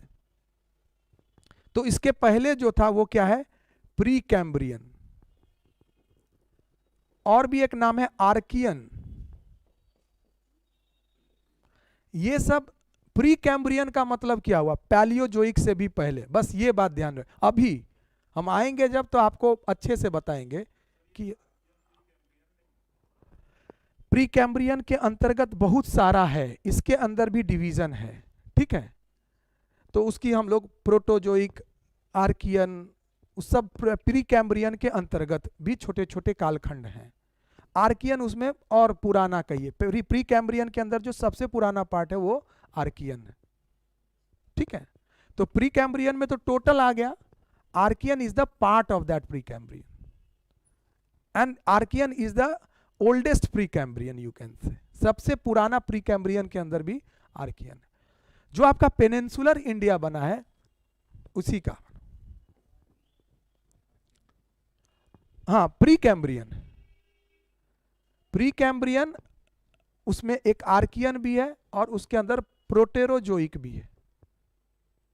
तो प्रोटेरोजोइक के अंदर में फिर अलग से बना, इसके अंदर ज्यादातर इग्नियस रॉक है। सबसे पुराना इग्नियस रॉक आर्कियन के अंदर है, सबसे पुराना सेडिमेंट्री रॉक प्रोटेरोजोइक के अंदर है। हम लोग विल टॉक अबाउट दैट, कैसे वो बना, कैसे वो फॉर्म हुआ, थोड़ा सा प्लेट टेक्टोनिक्स वगैरह समझ जाएंगे ना तो और अच्छे से हम लोग इसको डिस्कस कर सकते हैं। जैसे कॉन्टिनेंटल ड्रिफ्ट थ्योरी में आप पूरे विश्व की बात करते हैं ना, कि ये कॉन्टिनेंट क्या था, तो ये गोंडवाना लैंड था, ये क्या था, एंगारा, पहले पैंजिया था, वो 2 भागों में टूटा, और फिर ये इधर गया, वो उधर गया, और फिर इस तरह से जो प्रेजेंट कॉन्फ़िगरेशन है डिफरेंट कॉन्टिनेंट्स का, that emerged over the period of time. Similarly हमारा जो पेनिनसुलर इंडिया है, दैट इज नॉट वन जो हमको दिखता है, वो भी कई भागों में बटा हुआ था। एंशियंट पास्ट में, जो पुराना हमारा इतिहास है उसमें आप देखेंगे वो भी डिफरेंट में बटा हुआ था, और फिर वो कैसे जुड़ा, कहाँ पे क्या हुआ, will talk about that geological history, कैसे बना हमारा पेनिनसुलर प्लेट, तो उसकी चर्चा करेंगे। फिर हमारा ये प्री कैम्ब्रियन में हुआ। पैलियोजोइक में भारत में कुछ ज़्यादा नहीं हुआ, हमारा पूरा पेनिनसुलर प्लेटो बन गया था प्री कैम्ब्रियन में। पैलियोजोइक में सिर्फ इतना हुआ कि हम क्या थे, पैलियोजोइक टाइम में कहते हैं कार्बोनिफेरस पीरियड था। पढ़िएगा, पैलियोजोइक में कार्बोनिफेरस, कॉन्टिनेंटल ड्रिफ्ट पढ़ाएंगे तब भी एक geological time scale will talk about, क्योंकि उसके अंदर कहता ही है कि कार्बोनिफेरस पीरियड में से हमारा टूटना शुरू हुआ, गोंडवाना लैंड, अंगारा लैंड बना। तो कार्बोनिफेरस पीरियड के बाद से ही जो है हमारा इंडियन सब कॉन्टिनेंट वो टूटकर अलग होकर और उत्तर की ओर प्रवाहित होने लगा।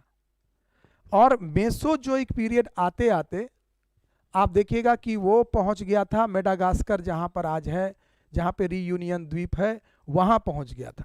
और मेसोजोइक के लास्ट टाइम में, पैलियोजोइक में चलना शुरू हुआ, मेसोजोइक में मेडागास्कर के पास पहुंचा, और वहां जो रीयूनियन द्वीप आज आप देखते हैं वो सब बने का वोल्केनिक एक्टिविटी से। उसी समय जब वह भारतीय उपमहाद्वीप वहां पर था, तो पूरे विश्व में क्या हुआ, एक वोल्केनिक एक्टिविटी, लावा का बहुत बड़ी मात्रा में जो है डिपोजिशन हुआ, और दक्कन लावा पठार वो मेसोजोइक पीरियड में बना। क्रिटेशियस पीरियड कह सकते हैं, मेसोजोइक यार कहते हैं क्रिटेशियस में बना, वो लास्ट है। ये 3 भाग में बटा हुआ है मेसोजोइक भी, Triassic, Jurassic and Cretaceous. Cretaceous में वो बना। उसके बाद सेनोजोइक में भी 2 पार्ट है, टर्सरी एंड क्वाटेनरी। टर्सरी पीरियड में आपका हिमालय बना, और क्वाटेनरी में प्लेन का निर्माण हुआ। तो ये पूरी जियोलॉजिकल एक स्टोरी, ये भी एक कहानी है बनने की, जैसे हिस्ट्री में आप पढ़ते हैं ना, उसी तरह this is story of the making of different physiographic units of India. Bharat के जो विभिन्न भू आकृतिक इकाई है उसके बनने, उसके निर्माण की प्रक्रिया कैसे हुई, वह आपको यहाँ पढ़ना है। Yes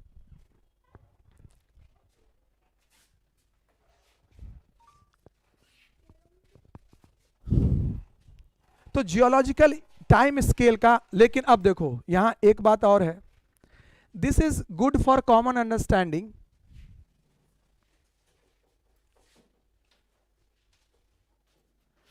rock formation geological time scale जो है इंडिया के लिए अपना भारतीय समय भी है, इंडियन जियोलॉजिकल टाइम स्केल भी है, आपको वो पढ़ना है। क्योंकि अलग अलग जो रॉक्स हैं, अलग अलग जो फॉर्मेशंस हैं, जैसे धारवाड़ जो आप नाम सुनते हैं रॉक सिस्टम, ये इंडियन सिस्टम है। इंडियन जियोलॉजिकल हिस्ट्री में इसको रॉक्स को धारवाड़ सिस्टम, अलग से रॉक सिस्टम है जो प्री कैम्ब्रियन रॉक्स के अंतर्गत आता है, तो उसकी हम लोग चर्चा करेंगे। उसके अंदर कुडप्पा रॉक्स है, विंध्यन है, ठीक है, पुराना रॉक्स है, आर्यन है, ये सब नाम दिए गए हैं। उसका कॉरेस्पॉन्डेंस इसके साथ भी बता देंगे कि उस जो भारतीय नामांकरण है, इंडियन जो नॉमेनक्लेचर है जियोलॉजिकल टाइम का, उसका क्या कॉरेस्पॉन्डेंस है इसके साथ, वो भी आपको बता देंगे। तो दोनों भी आप जोड़कर लिख सकते हैं, ठीक है। तो आप डिफरेंट बुक्स पढ़ेंगे तो डिफरेंट तरीके से इंडिया का जियोलॉजिकल हिस्ट्री बताया गया है, but I will give you the glimpse of दोनों का आपको देंगे कि जो इंटरनेशनल है और जो नेशनल लेवल पे जियोलॉजिकल टाइम स्केल है उसकी चर्चा करेंगे। Okay, so this is the first topic, very interesting topic जिसको जानना चाहिए। एनसीईआरटी की किताब जब आप पढ़ेंगे तो इतने विस्तार में नहीं मिलेगा, but few things you will definitely get over there. कुछ चीजें आपको वहां मिलेंगी, you will get an idea, okay. But we will talk about, दूसरा है फिजिकल एस्पेक्ट में जो बहुत इंपॉर्टेंट है और सबको ये तैयार कर लेना चाहिए, फिजियोग्राफी। अब देखो जियोलॉजिकल टाइम में और फिजियोग्राफी में क्या आता है, ये कैसे बना इसकी चर्चा आप जियोलॉजिकल हिस्ट्री में करते हैं ना।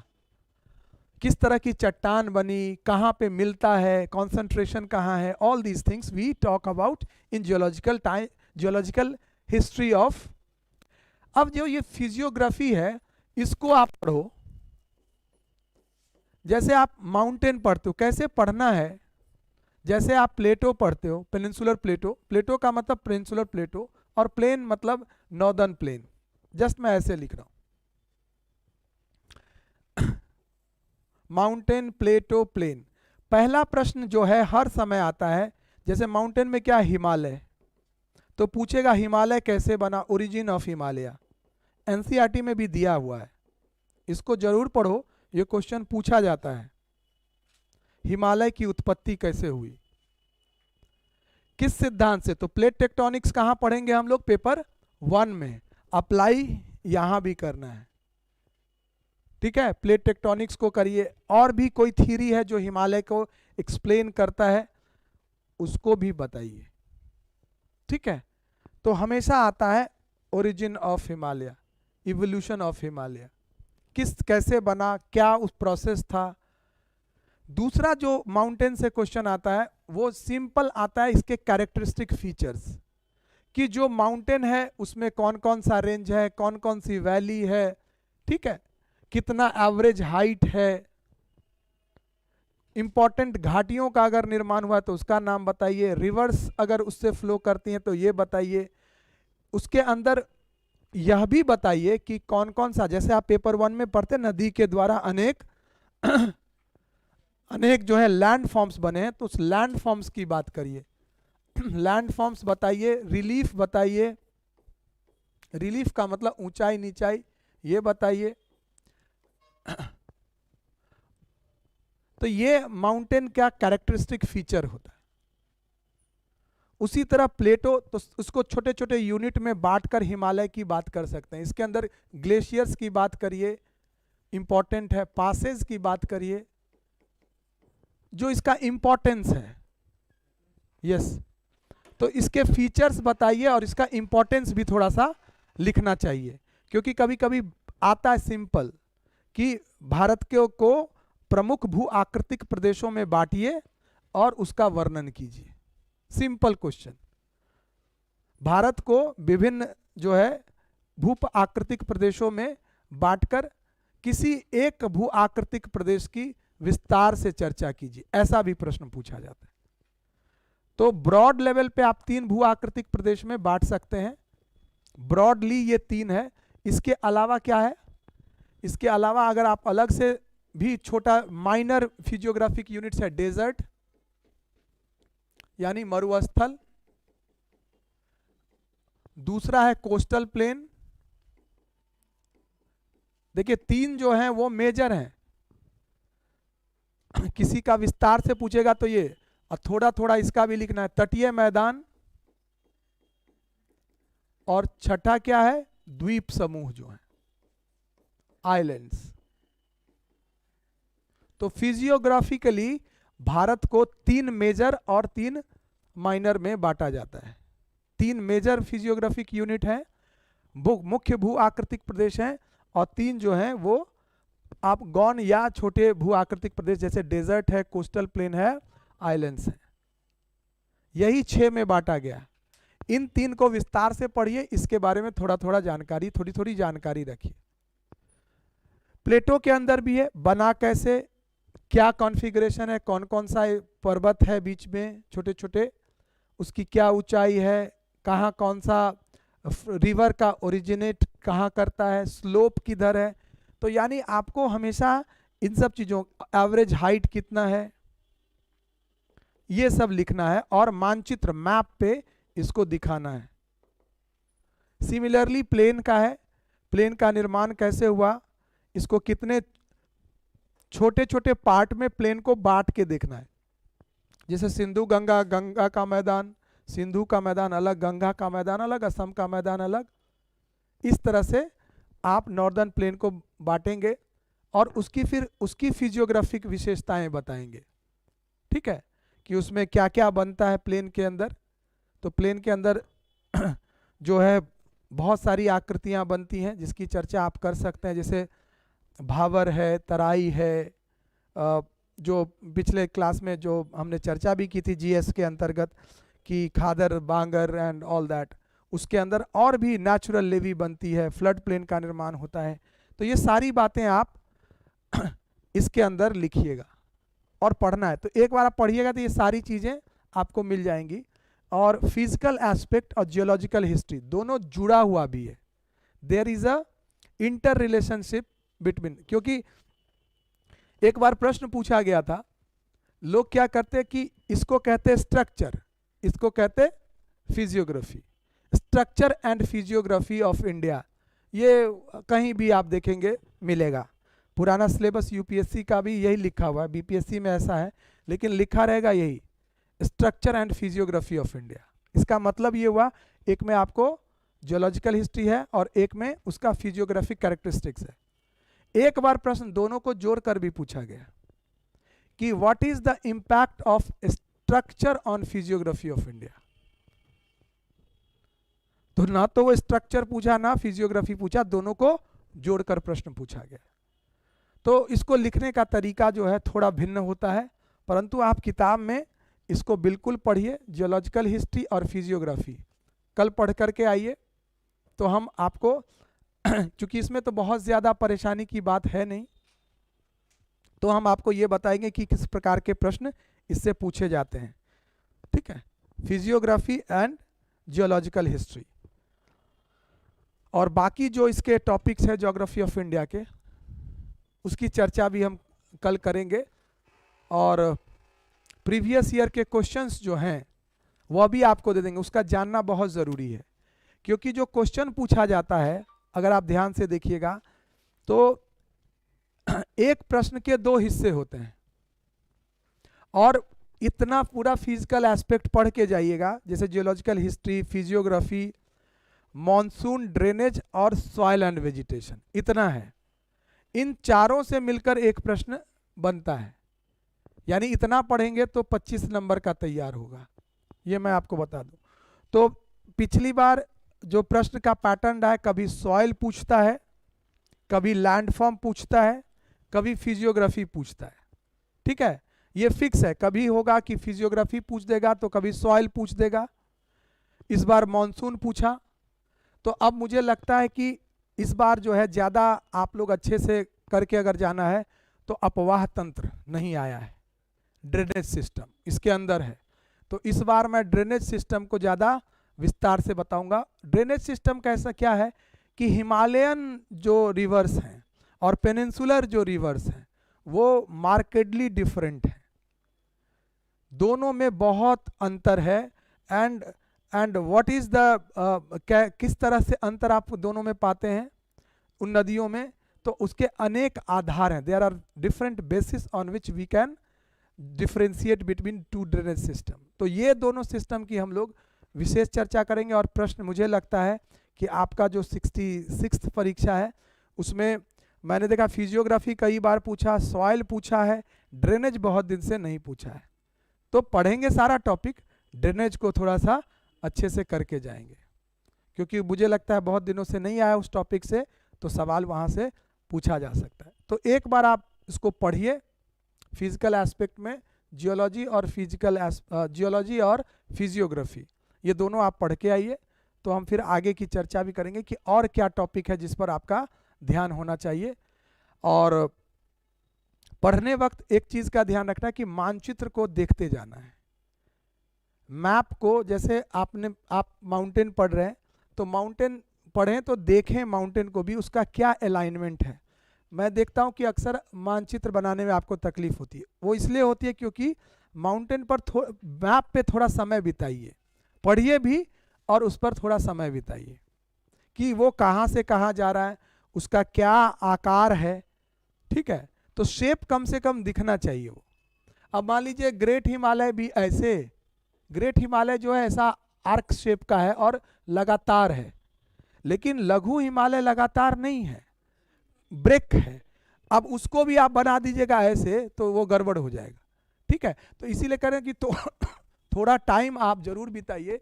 ग्रेट हिमालय ऐसे है, लेसर हिमालय देखिएगा ऐसे टूटा हुआ है, ये ब्रेक है। और ये ब्रेक के बीच में आपको बता दें ये सब रिवर हैं, नदियां हैं यहाँ से। इसीलिए जब हिमालय को आप रीजनल क्लासिफिकेशन करते हैं तो कहते हैं इस नदी से, सॉरी क्या है, इस नदी से इस नदी घाटी के बीच हिमालय का कौन सा हिस्सा है, रीजनल क्लासिफिकेशन कर दें। इस नदी से इस घाटी के बीच कितना है, ठीक है, इस नदी घाटी से इस नदी घाटी तक कौन सा हिस्सा है। तो आप नदियों को भी देखते चले जाइएगा तो आपको अच्छा आइडिया फिजियोग्राफी का डेवलप करेगा, ठीक है। तो पढ़ने वक्त थोड़ा ध्यान इसको आप देंगे तो ज़्यादा बेहतर अंडरस्टैंडिंग डेवलप करेगा, और जब आप मानचित्र बनाएंगे तब सही उसका अलाइनमेंट होगा, ठीक है।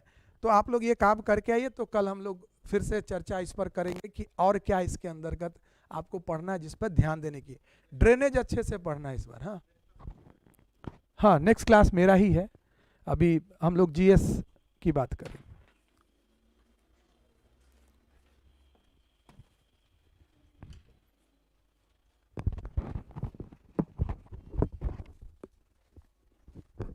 सो आई विल स्टॉप हियर, अभी आज का क्लास यहीं समाप्त करते हैं। जीएस हम लोग शुरू करते हैं, कंटिन्यू करते हैं इनफैक्ट।